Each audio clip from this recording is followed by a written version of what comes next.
السلام علیکم ورحمۃ اللہ وبرکاتہ۔ اعوذ باللہ السمیع العلیم من الشیطان الرجیم من حمزہ ونفخہ ونفثہ۔ بسم اللہ الرحمن الرحیم۔ وهل أتاك حديث موسى إذ رأى نارا فقال لأهلهم كثوا إني آنست نارا لعلي آتيكم منها بقبس أو أجد على النار هدى۔ اور کیا آپ تک موسیٰ کی خبر پہنچی ہے جب اس نے طور پہاڑ پر آگ دیکھا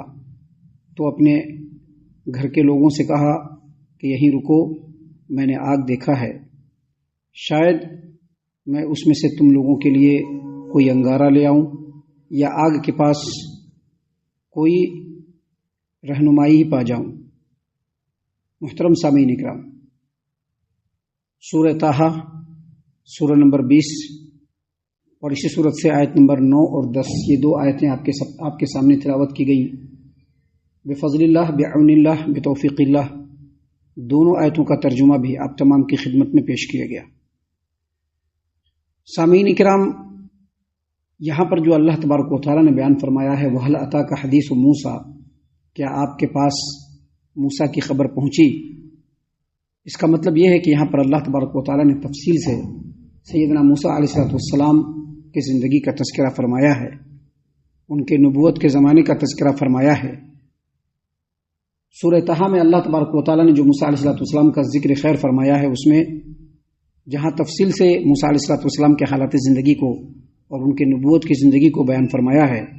وہیں پر اللہ تبارک و تعالیٰ نے یہ بھی بیان فرمایا ہے کہ کیسے سیدنا موسیٰ علیہ السلام کو نبی بنایا گیا اور کس طرح سے اللہ تبارک و تعالیٰ نے جو ان کو موسیٰ کلیم اللہ کہا، کیسے ان سے ہم کلامی کا شرف اللہ تبارک و تعالیٰ نے ان کو بخشا۔ سامعین کرام، یہ واقعہ اس وقت کا ہے جو یہاں پر ذکر ہو رہا ہے، جہاں سے اللہ تبارک و تعالیٰ شروع فرما رہے ہیں، یہ اس وقت کا واقعہ ہے جب سیدنا موسیٰ علیہ السلام 10 سال تک مدین میں رہ کر سیدنا شعیب علیہ السلام کے پاس رہ کر ان کے پاس زندگی گزار کر آ رہے تھے۔ اس کی وجہ یہ ہوئی کہ سیدنا موسیٰ علیہ السلام نے سیدنا شعیب علیہ السلام کے ایک بیٹی سے شادی کی، اور شادی کے وقت ہی یہ بات طے پائی، معاہدہ ہوا کہ شادی اس بنیاد پر ہوگی کہ 10 سال کا عرصہ یہاں پر رہنا پڑے گا، ایک عرصے تک یہاں پر رہنا پڑے گا، اور تقریباً 10 سال تک سیدنا موسیٰ علیہ السلام معاہدے کے مطابق وہاں پر رہ کر کے بکری وغیرہ چڑھاتے تھے، کھیتی وغیرہ کرتے تھے، جو ان سے معاہدہ ہوا تھا۔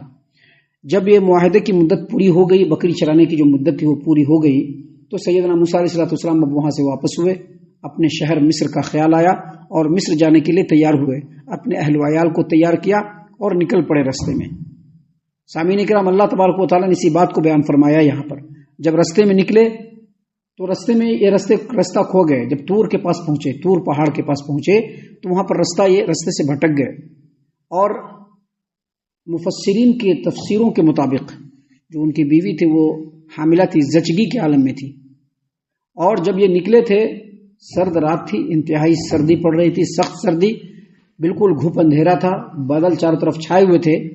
اور ایسے وقت میں سردی لگنے کی وجہ سے شاید آگ کی حرارت کی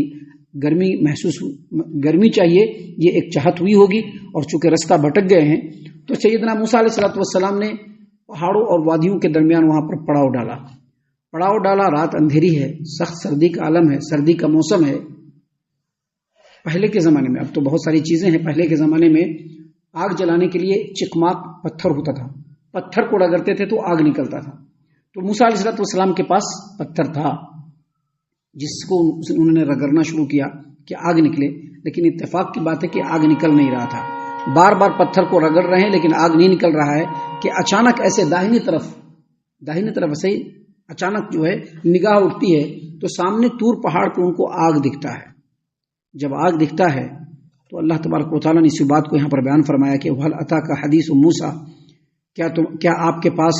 موسیٰ کی خبر پہنچی ہے؟ اِذْ رَأَىٰ نَارًا، جب انہوں نے آگ کو دیکھا، یہاں پر تفسیر میں مفسرین نے کہا ہے کہ طور پہاڑ پہ آگ کو دیکھا، اور طور جو ہے وہ ان کے دائنی طرف تھا، اچانک نگاہ اٹھی،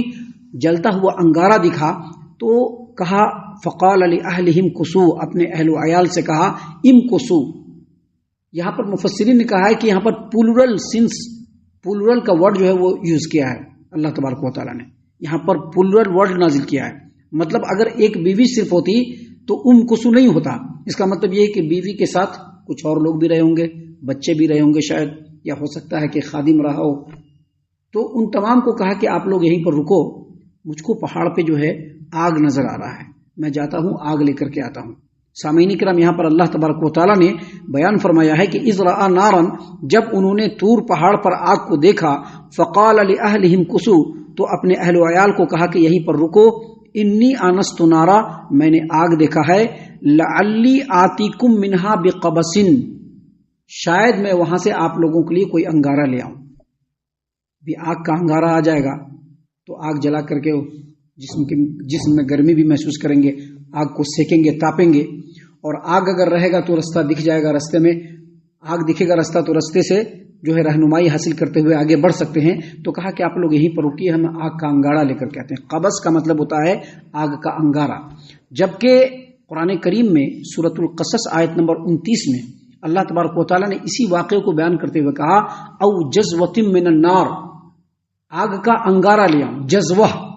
آگ، او جزوۃ من النار لعلکم تصطلون، آگ کا میں انگارہ لے کر کے آتا ہوں تاکہ تم اس میں آگ سے تاپو سیکو، تاکہ گرمی محسوس ہو. تو یہاں پر جو جزوتن کا جو لفظ ہے، جزوتن کا جو معنی اور مفہوم ہوتا ہے ایسا آگ جس سے شعلے نکل رہے ہوں، شعلے بھڑک رہے ہوں. تو موسیٰ علیہ الصلوۃ والسلام نے اپنے اہل و عیال سے کہا کہ دیکھو میں نے آگ دیکھا ہے، لعلی آتیکم منہا بقبس، شاید میں اس میں سے تم لوگوں کے لیے کوئی انگارہ لے آؤں، او اجد علی النار ہدی، یا آگ کے پاس کوئی رہنمائی ہی مل جائے، رستہ کا پتہ چل جائے، کوئی آدمی موجود ہو وہاں پر اور وہ بتائے کہ دیکھو ایسے ایسے رستہ جانا ہے، تو ہم لوگ رہنمائی حاصل کر کے آگے بڑھ جائیں گے. سامعین کرام، اس سے پتہ چلتا ہے کہ سیدنا موسیٰ علیہ الصلوۃ والسلام جو جا رہے تھے، مدین سے نکلے تھے مصر کے رستے کے لیے، تو وہ رستہ بھٹک گئے.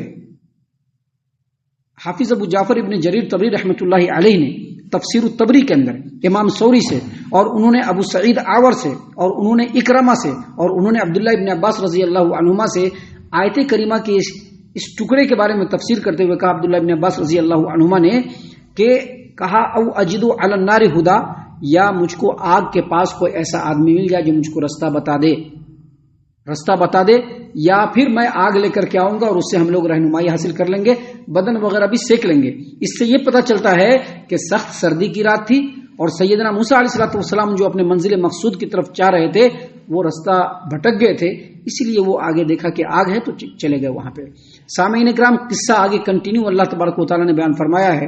پوری تفصیل کے ساتھ. یہ واقعہ یہاں پر بیان کرنے کا مقصد یہ ہے کہ مشرکین مکہ وقتاً فوقتاً نبی کریم صلی اللہ علیہ وسلم اور مسلمانوں کے خلاف اعتراض کرتے رہتے تھے. یہاں پر جتنی باتیں آگے آئیں گے اس میں کئی جگہ پر ان اعتراضات کا اللہ تبارک و تعالیٰ نے انہی واقعے کے ذریعے سے جواب بھی دیا ہے، جس کو ہم انشاءاللہ آگے بیان کریں گے. ہم اللہ سے دعا کرتے ہیں کہ اللہ تعالیٰ ہم تمام کو ان باتوں کے اوپر خوب غور و فکر اور تدبر کرنے کے ساتھ ساتھ ان باتوں کے اوپر عمل کرنے کی بھی توفیق عنایت فرمائے،